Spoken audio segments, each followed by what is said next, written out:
pode a pessoa que vai comprar as coisas de comer pagar o mesmo imposto de renda que paga o Lula. Meu salário não é muito não, viu, José?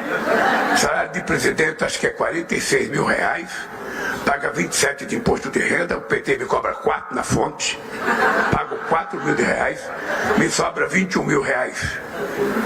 Sabe? Não é fácil a vida, ninguém me dá aumento, eu tenho que pedir para mim mesmo. Então eu levanto de manhã, meu olho no espelho e falo, Lula, eu quero aumento. Eu falo, você não vai ter. Então não dá. Eu ainda vou sentar com o Messias para discutir. Tá. Mas ministro, a decisão do presidente é fazer a comparação. A reforma administrativa pode ser uma solução e é uma prioridade do governo federal de começar a tramitar isso na Câmara, no Senado? Tem aspectos da reforma administrativa que aumentam gasto. Eu tenho alertado o Congresso já há algum tempo, vou falar com o Pedro Paulo, tem dispositivos da PEC 32 que aumentam gasto. Toda a parte de segurança aumenta gasto. Então nós precisamos notar que quando você fala em reforma administrativa, tem um pouco de um fetiche em torno da expressão. Mas quando você faz a conta não fecha. Então precisa cautela. Outra coisa, nós já mandamos algumas dimensões da reforma administrativa que, na minha opinião, deveriam preceder toda e qualquer votação, que é a questão dos supersalários e do acordo que foi feito com as forças sobre aposentadoria. Nós daríamos um bom exemplo, né? Pois é, o presidente Lula está colocando aí, né, é o que a gente comentou aqui, que ele não tem um penduricalho, daqui a pouco vão criar um penduricalho para... Aliás, é uma dúvida, Marina, o executivo não tem penduricalho, né? A gente tem no Poder Judiciário e agora a gente está vendo avançar ali para o poder Legislativo, ou estou enganada? Não, tem, é que isso, a proporção é muito menor, né, e a contribuição disso para pagamento de supersalários é em menor frequência. Você tem um controle ou, enfim, uma limitação um pouco maior. Certo. E, geralmente são criados justamente não como indenizações, mas como gratificações ou de caráter remuneratório, que a gente fala que estão sujeitos ao teto, então sofrem descontos para que fiquem dentro do limite.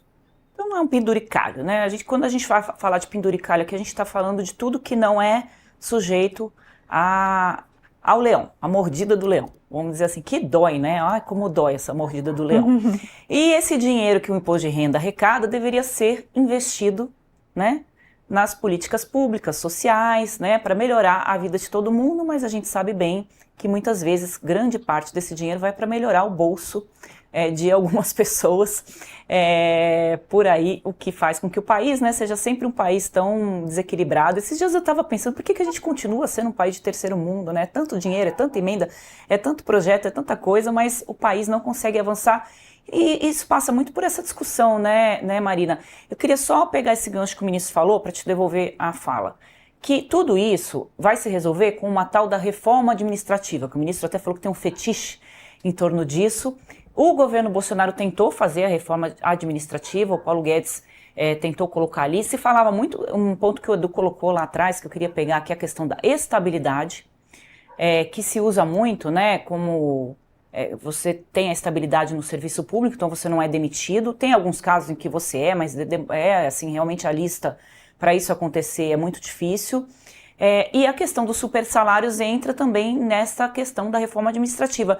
E ninguém consegue enfrentar isso, né, Marina? Porque o lobby do servidor público é muito difícil, né? Inclusive a gente convidou alguns para falarem aqui com a gente, ninguém aceitou não, estava todo mundo ocupado. Você tem um lobby dos servidores e você tem lobby dessas altas carreiras também, né? Então você tem o lobby do Ministério Público, o lobby do Judiciário, o lobby de defensorias, que também é bastante forte.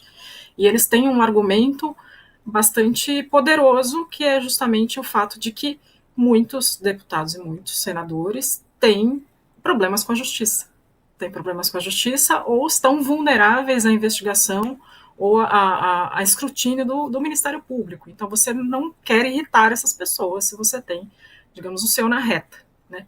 Então você tem basicamente essa condição em que todos estão amarrados entre si, não podem uns irritarem os outros, o governo também não pode ficar mexendo muito no Congresso para não perder o pouco de negociação que tem em suas mãos, e nisso você tem quem perde ou quem é sufocado no meio dessa amarração toda é o interesse público. Né? E aí, se a gente está falando, a discussão tem sido muito, né, a fortalecimento da democracia, ou como trazer de volta a confiança na democracia, isso é uma parte fundamental. Porque se existe essa percepção, né, como o Edu estava expressando agora há pouco, essa percepção de que os nossos servidores públicos, ou enfim, o poder público só trabalha em prol de si próprio e não em prol da sociedade, em prol de reduzir desigualdades, em prol de transformar o país em um país mais desenvolvido, por que você tem como ter fé ou como ter confiança na democracia, essas próprias instituições não trabalham com essa mentalidade? Eu queria até perguntar isso para o Edu. De que forma, Edu, que as pessoas pegam raiva da política, se distanciam e veem a política como algo sujo por conta desse tipo de fato que a gente está comentando, de super salários, penduricalhos e corrupção? Andresa, é um excelente ponto, né? As pessoas criticam muito os super salários. Político já ganha muito, político já ganha muito.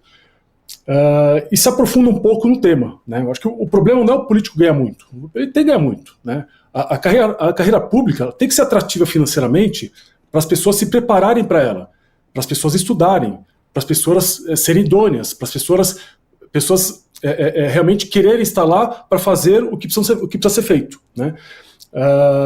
Então o problema não é o super salário, e as pessoas focam nisso, ao invés de focar no que é feito, no que é votado, no que é proposto, no que é regulamentado, no que é auditado, no caso do TCU, por exemplo, né?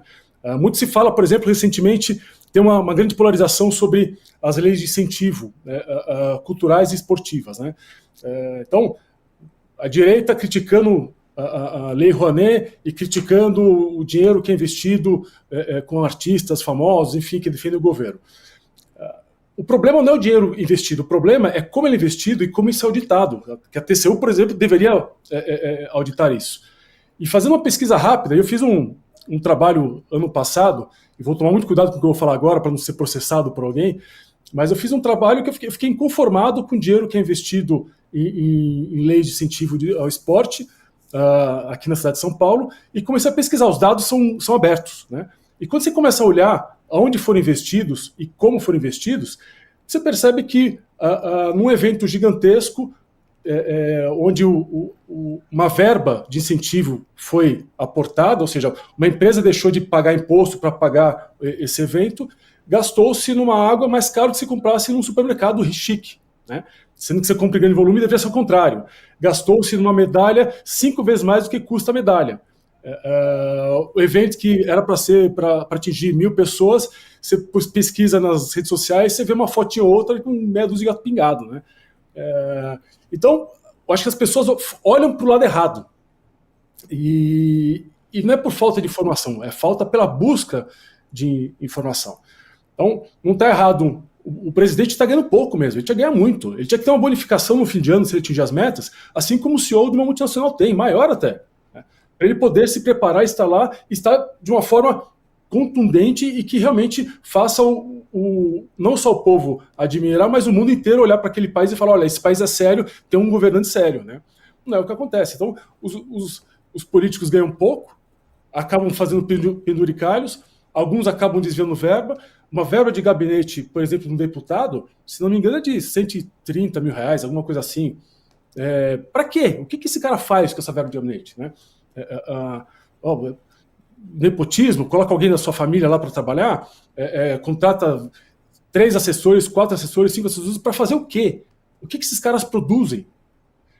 Então, eu sinceramente acho que tem muita insatisfação do povo que reclama de coisas vazias, e realmente eles não se aprofundam para realmente reclamar no que vale a pena. E nas ruas, para falar sobre o que vale a pena. E não simplesmente sobre temas tão abrangentes que não levam a nada e não ajudam ao Brasil deixar de ser um país do terceiro mundo. Um outro exemplo disso, sobre a reforma administrativa, se não me engano, o Brasil nunca praticou o orçamento base zero. Né? O orçamento base zero, grandes empresas, ou até pequenas empresas, quando vão construir seu orçamento anual, ao invés de pegar o que foi investido em cada área no ano anterior, adicionar a inflação e mais alguma coisa, ou olhar o percentual sobre o faturamento, sobre receita, simplesmente os executivos eles são obrigados a planejar, mostrar os benefícios e os custos de cada ação que eles vão fazer, e aí sim se constrói um orçamento, ou seja, você começa do zero. O Brasil está longe disso. O Brasil parte do princípio que, olha, se eu tenho 10 milhões, eu preciso gastar os 10 milhões, se eu gastar menos, ano que vem eu tenho um verba menor. E ponto. E esse é como a gente faz para tudo. E, se não me engano, o Reino Unido esse ano vai praticar o orçamento base zero. Em 17 anos que não fazem isso.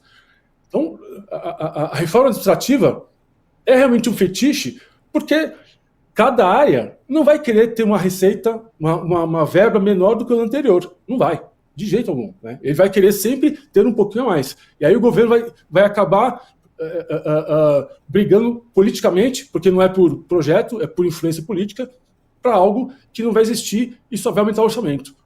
Então, na verdade, a gente está falando aí a reforma administrativa, ela cortaria privilégios, né?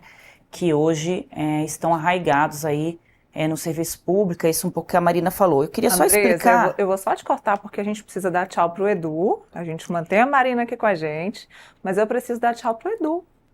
Ele precisa ir, Andresa. Eu explicar aqui pro Edu o que é o cotão. E por que o cotão foi criado, né? Dentro disso que o Edu colocou. O cotão... ele foi criado para que todo mundo pudesse se candidatar a deputado federal, porque uma pessoa que não tem recursos, se candidata a deputada federal, ela vem para Brasília, tem aqui um custo de vida, ela precisa ter uma estrutura financeira para poder se manter. Então você tem o auxílio moradia, você tem recursos para combustível, para alimentação, N verbas que você tem para que você possa exercer um mandato em condições de igualdade com um parlamentar que tem mais recursos. Então, era para isso, viu, Edu? Depois acabou se desvirtuando muito e muita gente se aproveitando desse dinheiro. Mas sempre é bom, né, Marina? No começo criam com uma lógica relevante, mas depois a coisa vai se perpetuando ao longo do tempo. Então, Edu, esperamos você aqui na sexta-feira com o seu rolê. Não, beleza. Só uma tréplica, rapidinho.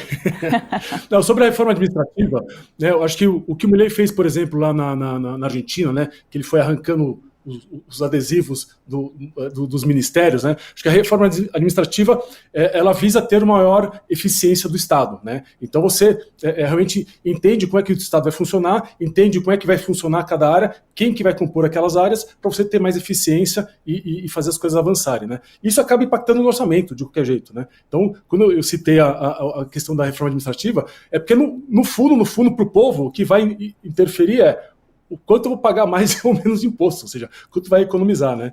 E isso, para mim, enfim, é um assunto que não vejo uma luz ao fim do túnel que não seja um trem vindo. Um abraço, muito obrigado, boa tarde e parabéns aí pelo trabalho de vocês aí no Transparência Brasil, que mais pessoas acessem e ajudem vocês a se manterem em pé. Obrigado.